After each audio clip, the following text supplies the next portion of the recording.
What's going on, everybody? Welcome back to the vlog. We're at a critical point in this project where we just have a million things going on. We're starting to wrap things up and we're starting to get some of our details, like putting up our hanging chairs, shade sail, a lot of really cool stuff. But this vlog's gonna be a little bit different. I'm gonna just show you the craziness that goes on with coordinating everything as a project like this starts to get wrapped up. And we're supposed to start a new project in less than 2 weeks. We have to coordinate a lot of things, make sure that this gets done, so stay tuned.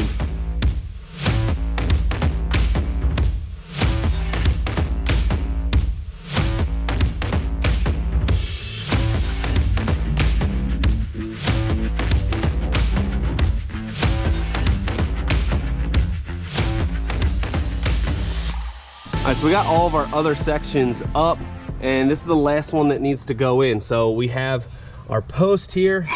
See, it's just lagged down to the deck. It has these little set screws on the bottom so that we can adjust it, make sure it's nice and plumb when we get it set, and we have it set. Now, we're just ready to put the panel in. All of these ALX contemporary railings come pre-welded. So this is out of a 6-foot section, and you can see it's all pre-assembled, pre-welded, super strong. Now, we gotta cut the length?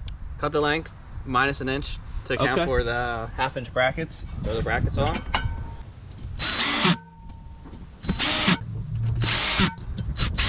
All right, is it gonna fit?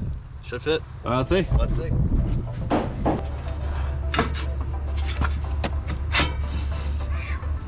Woo! Nice fit, nice and snug. Our installation is a little bit easier here because we're having a cocktail rail on top. So we just cut these posts down to 36 inches, and now we can just set our top bracket flush with the top of that post and let the bottom go where it go. Oh, you smell good.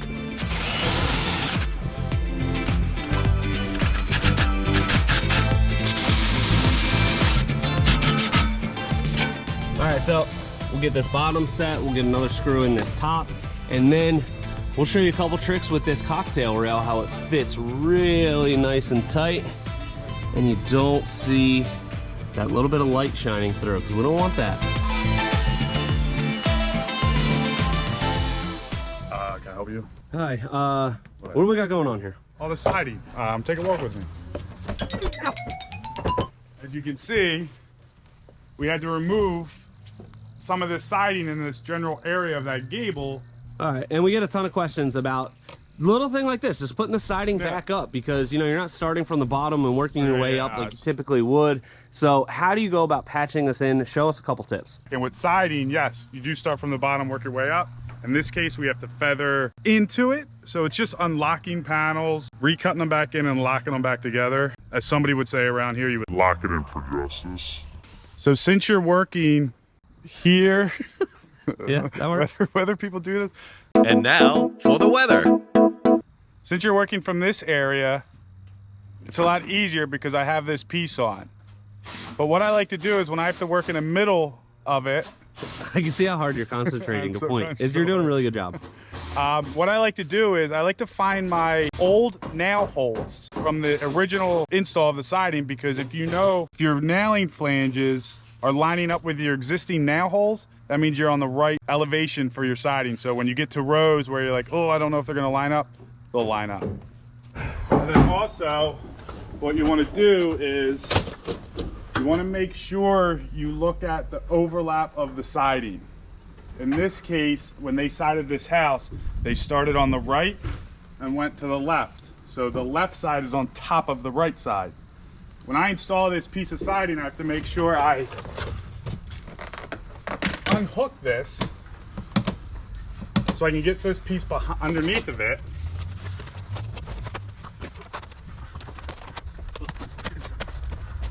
Make sure it slides back and forth.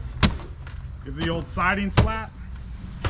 And now this piece is on top of that piece, and you just nail it off.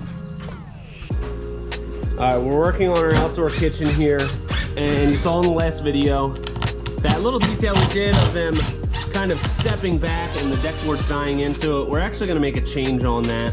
It was a little too modern for the homeowner, which I totally get. It was a bold choice. So what we decided to do, because we still want to have all of our appliances die on top of these deck boards, we decided to just wrap our corner units, then we notched out the back so it still accepts our deck boards, and we're just going to do a 9-inch corner unit on both sides, so it looks like the stone is essentially like hugging the outside perimeter of this bar. I think it's still gonna look awesome. We're just gonna leave this little detail in our arsenal, and we're gonna do it on another project.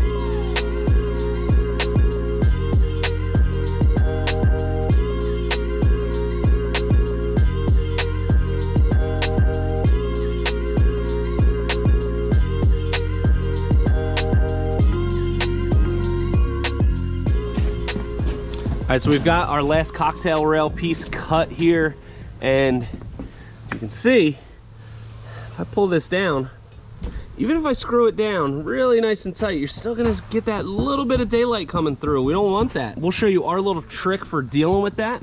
Even though these brackets are so low profile, this still sticks up above our top rail, so no matter what, no matter how tight you get it, you'll still see some daylight through this side. So what we're gonna do, we've done it on this one here, is actually route out the bottom where it hits our bracket, and that's gonna allow it to sit down flush with this, and it's gonna be nice and tight, and we won't have any daylight.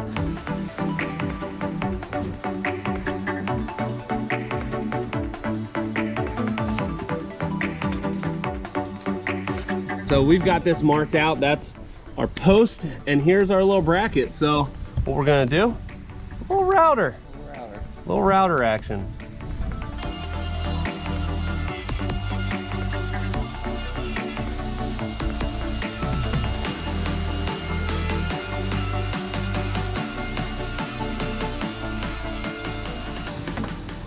Oh yeah, that's beautiful.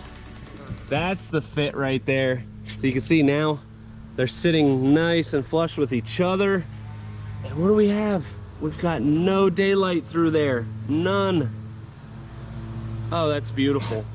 And you can see it's just because we've routed this out the tiniest bit, tiny little details like that. Once this is screwed down, we'll get no daylight.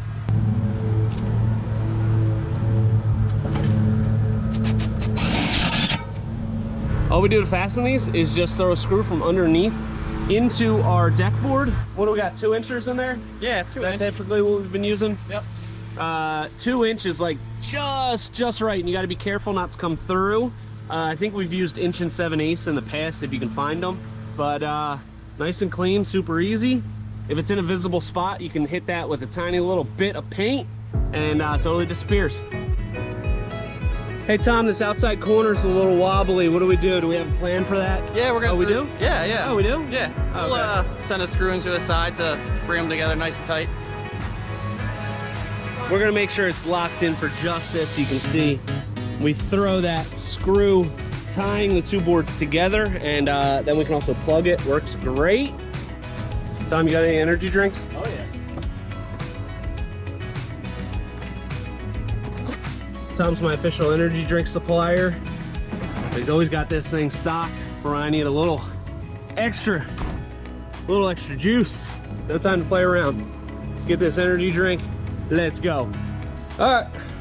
Wait, what? What time is it? Shade sale time. Say that. Shade sale time. Come shade sail away. All right, so we got all of our setup here. We got our stainless eye hooks. They're gonna go into our trim up here. Here you go. I didn't know if you knew that little trick. I just figured it out. I was just thinking outside the box. This trim really looks nice, man. You really did a great job with that. Way to go. Thanks, boss. You got it. Last piece of adorn stone going up on our kitchen. It's looking good. So then we can start cutting in our pieces, fit back in there. It's a nice little trick for when you're going to the top of your wall. You can just bend this flange over it, and our countertop will sit right on top of there, hide it, and it's locked in for justice. You grab that drill. Good thing I'm here. Thank you. Make sure that they're sitting nice and horizontal. I'm not sitting horizontal. Put this on there. It's just a joke. Oh, it is? Let's see if he falls for it. Ah. There we go. Nice. Woo! Tom, me and Aunt got 3 of them up already. Yeah. You're really having some trouble with that, huh? Oh, that's beautiful. All right, so now we just start tightening, or yeah, I think we'll just be able to probably tighten them all the way up, and we might be good.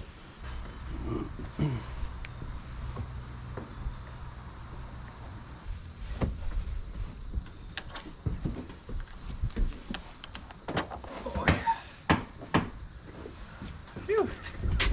It's getting there. Looks tight. Yeah. Typical. Oh yeah. Oh yeah, that's nice and tight. Oh, we got it. Jeez. There you go. That's what I'm talking about. Much better. Yep. All right, one of our next things here. Hanging chairs. Going up on this beam. We did our total run. We subtracted the width of each chair. That gave us our 3 gaps. And then to figure out where our center is, we have half the chair, which is 34, so half of that's 17, plus our 22 and a half. That's what gave us that 39 and a half. And if we were to do a plumb line up from the edge here, we'd be in another 39 and a half. So we're good. All right, let's get them.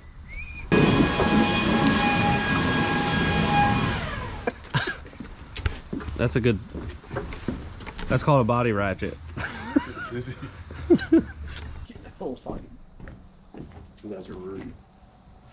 Oh, it's so nice. Good distance apart. Uh-huh. You put a table in between it. Can you hold hands? I don't know. You want to try?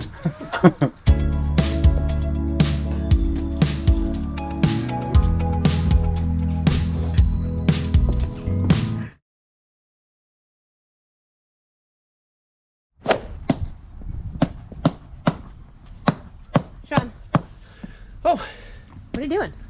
we're doing the paver patio. We didn't cover this yet? No. Oh, well, that's because you're going to have to wait for the next vlog for us to get into this paver patio. That's going to be it for now. We're going to cover the base preparation, the design, which is crazy on this one, and a whole bunch of other really cool stuff. So make sure you hit subscribe, stay tuned, and until next time, this is Premier Outdoor Living.